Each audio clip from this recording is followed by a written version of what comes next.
मैं राजकुमार चौरसिया, हिंदी अध्यापक, श्री दान कुंवर इंटर कॉलेज, आंवलखेड़ा, आगरा। बच्चों, आज मैं जिस शीर्षक पर आप लोगों से बात करने चल रहा हूँ वो है काव्य सौंदर्य के तत्व, जो कि कक्षा 11 और कक्षा 12 के विद्यार्थियों के लिए बहुत ही महत्वपूर्ण है। तो आइए हम बात करते हैं काव्य सौंदर्य के तत्वों के बारे में। काव्य की सुंदरता बढ़ाने वाले तत्वों को काव्य सौंदर्य के तत्व कहते हैं। इनके अंतर्गत रस, छंद और अलंकार आते हैं। इनका भी एक निश्चित क्रम होता है कि सर्वप्रथम रस की विवेचना की जाती है, तत्पश्चात छंद की विवेचना की जाती है और उसके पश्चात अलंकार की विवेचना की जाती है। कारण यह है कि जिस प्रकार से मनुष्य के शरीर के सृजन में सर्वप्रथम आत्मा का सृजन होता है, तत्पश्चात शरीर निर्मित होती है और उसके बाद उस पर वस्त्र, आभूषण इत्यादि का अलंकरण किया जाता है, ठीक उसी प्रकार से सर्वप्रथम काव्य की आत्मा अर्थात रस का सृजन होता है, तत्पश्चात काव्य का शरीर अर्थात छंद का सृजन होता है और उसके बाद उस पर अलंकारों से उस अलंकार से उसे अलंकृत किया जाता है, सजाया जाता है। इस क्रम में सर्वप्रथम हम उस तत्व को लेते हैं जो प्रथम स्थान रखता है, रस, जिसे काव्य की आत्मा कहा जाता है। रस के संबंध में कहा जाता है कि रसस्ते असो इति रसाः, जिससे आस्वाद प्राप्त हो उसे ही रस कहते हैं। सामान्य तौर पर जब हम पानी के साथ में शर्करा का एक विलयन बनाते हैं तो उससे जो आस्वाद प्राप्त होता है उसे ही हम रस कहते हैं। किंतु साहित्य में काव्य को पढ़ने, सुनने और उस पर आधारित अभिनय देखने से जो आनंद की अनुभूति होती है उसे ही रस कहते हैं। वैसे मूल रूप से रसों की संख्या 9 होती है। रस संप्रदाय के प्रथम कवि या रसों के प्रथम व्याख्याकार जो भरत मुनि जी थे, उन्होंने अपने ग्रंथ नाट्य शास्त्र में 8 रसों की विवेचना की है।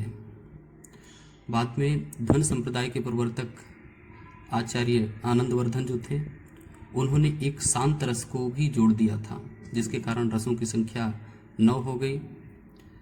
तत्पश्चात सूरदास जी ने जो श्री कृष्ण जी की भक्ति से प्रेरित होकर के वात्सल्य के पद लिखे, उनसे प्रभावित होकर के साहित्यकारों ने एक नया रस जोड़ दिया जिसे वात्सल्य रस के नाम से जाना जाता है, जिसके कारण रसों की संख्या 10 हो गई।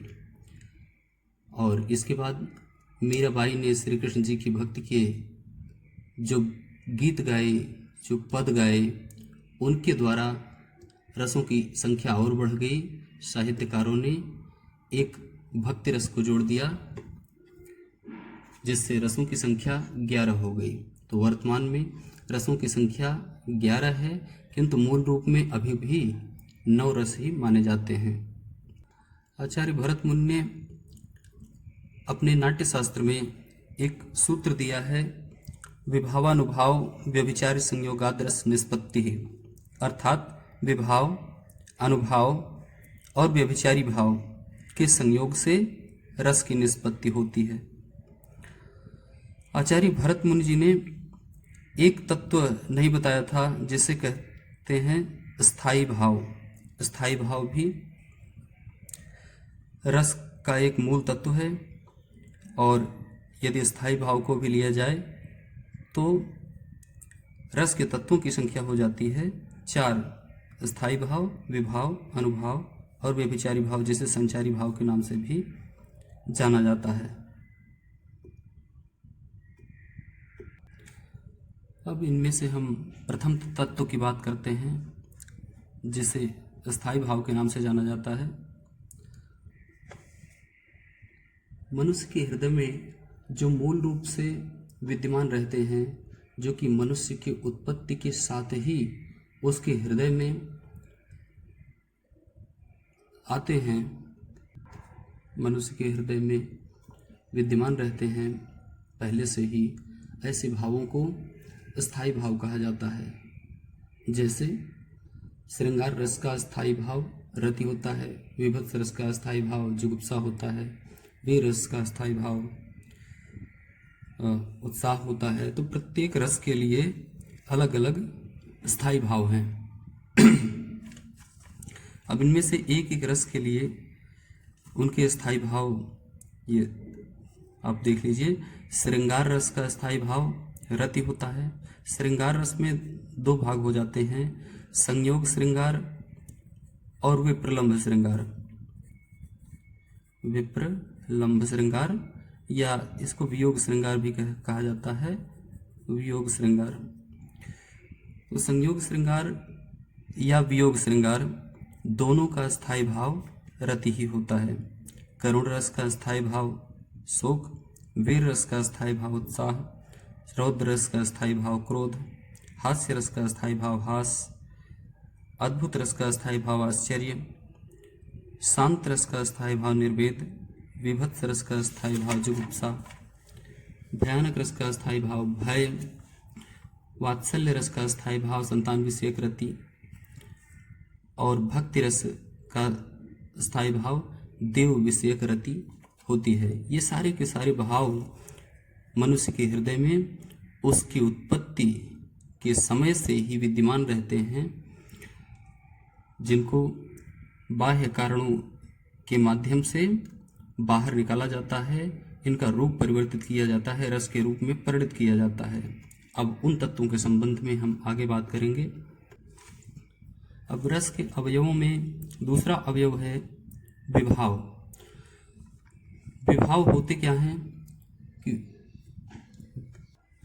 जो भाव मनुष्य के हृदय में स्थित स्थायी भावों को जागृत या उद्दीप्त करते हैं।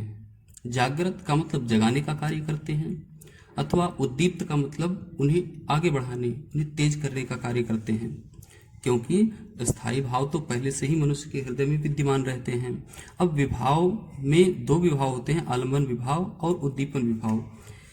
आलंबन विभाव तो उन स्थायी भावों को जगाने का कार्य करता है, जागृत करने का कार्य करता है, उन्हें जगाने का कार्य करता है। और उद्दीपन विभाव उन भावों को तेज करने का कार्य करता है। ये विभावों को हम एक छोटे से उदाहरण के माध्यम से आप लोगों को समझाते हैं कि जब रामचंद्र जी और सीता जी का प्रथम मिलन पुष्प वाटिका में हुआ था, उस समय सीता जी के साथ उनकी सहेलियां थीं, रामचंद्र जी के साथ लक्ष्मण जी थे। यहाँ पर रामचंद्र जी को देखकर सीता जी के हृदय में जो रति स्थायी भाव था वो श्रृंगार रस के रूप में परिणत हो जाता है।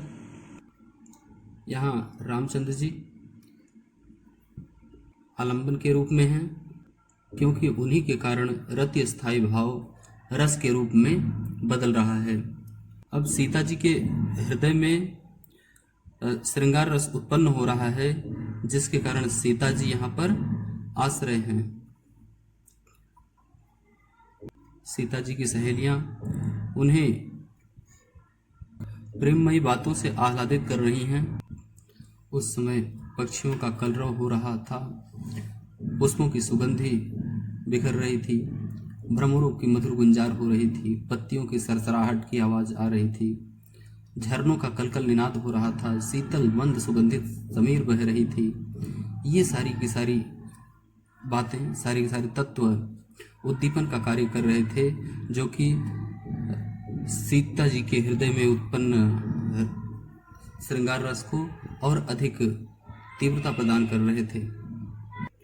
अब यहाँ यह बात स्पष्ट हो गई है कि यहाँ आलंबन विभाव रामचंद्र जी हैं और सहेलियाँ, पुष्प, कोयल और झरने, नदियाँ इत्यादि जितने भी तत्व हैं ये सभी उद्दीपन के रूप में कार्य कर रहे हैं, उद्दीपन हैं। श्री सीता जी आश्रय हैं। आगे हम बात करते हैं अनुभाव की। अनुभाव तीसरा तत्व है अनुभाव। अनुभाव आलंबन विभाव तथा उद्दीपन विभाव के द्वारा रस को और अधिक मजबूती देने वाली जो शरीर और मन की दशाएं होती हैं, अर्थात आलंबन व उद्दीपन विभावों के द्वारा रस को पुष्ट करने वाली शारीरिक और मानसिक चेष्टाएं, शारीरिक व मानसिक चेष्टाएं ये अनुभव कहलाती हैं। अनुभव कहलाती हैं। ये 4 प्रकार की होती हैं। नंबर 1 कायिक, नंबर 2 सात्विक, नंबर 3 मानसिक और नंबर 4 आहार्य। इनके अंतर्गत जैसे कटाक्षपात अर्थात तिरछे नेत्र करके देखना, हर्ष, स्वेद, पसीना आना, प्रकंप, रोमांच,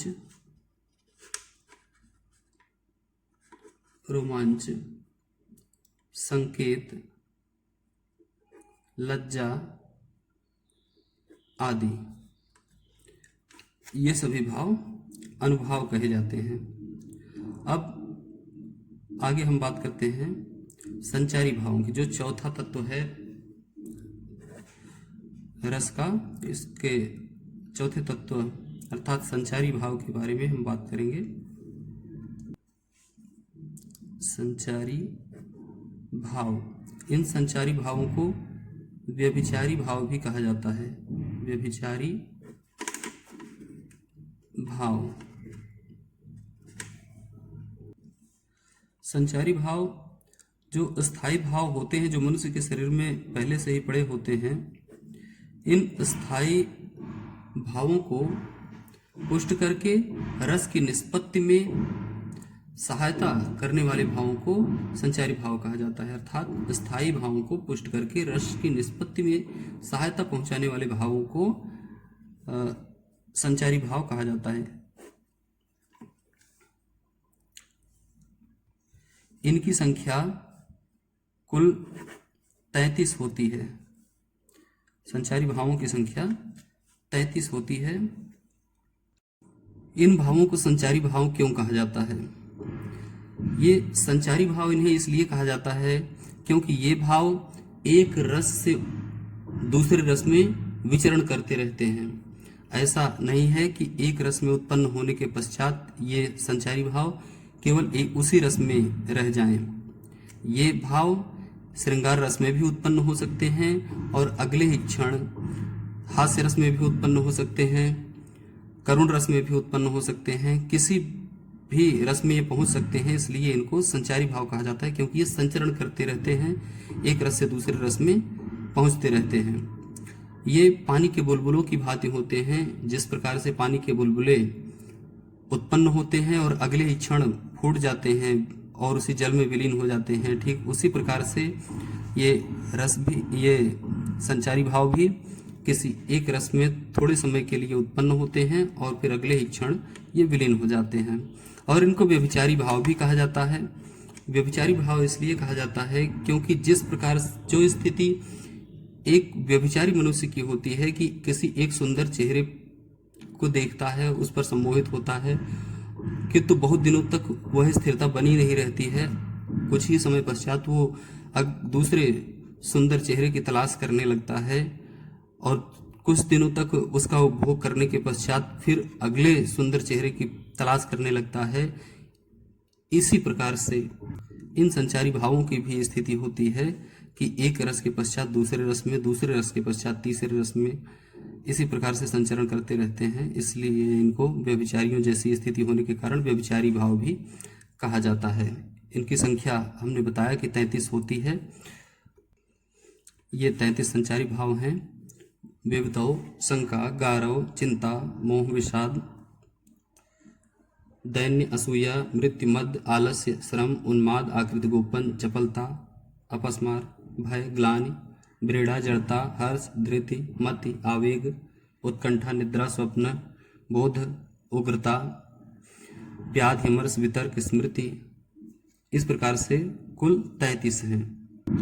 ये 33 संचारी भाव सभी पुस्तकों में आपको मिल जाएंगे, तो पुस्तकों से इन संचारी भावों को आप तैयार कर लीजिएगा। अभी तक जो कुछ भी अध्ययन आप लोगों ने किया वह रस की पूर्व पेटिका थी। रसों का अध्ययन मैं आप लोगों को अगले वीडियो में कराऊंगा। जय हिंद।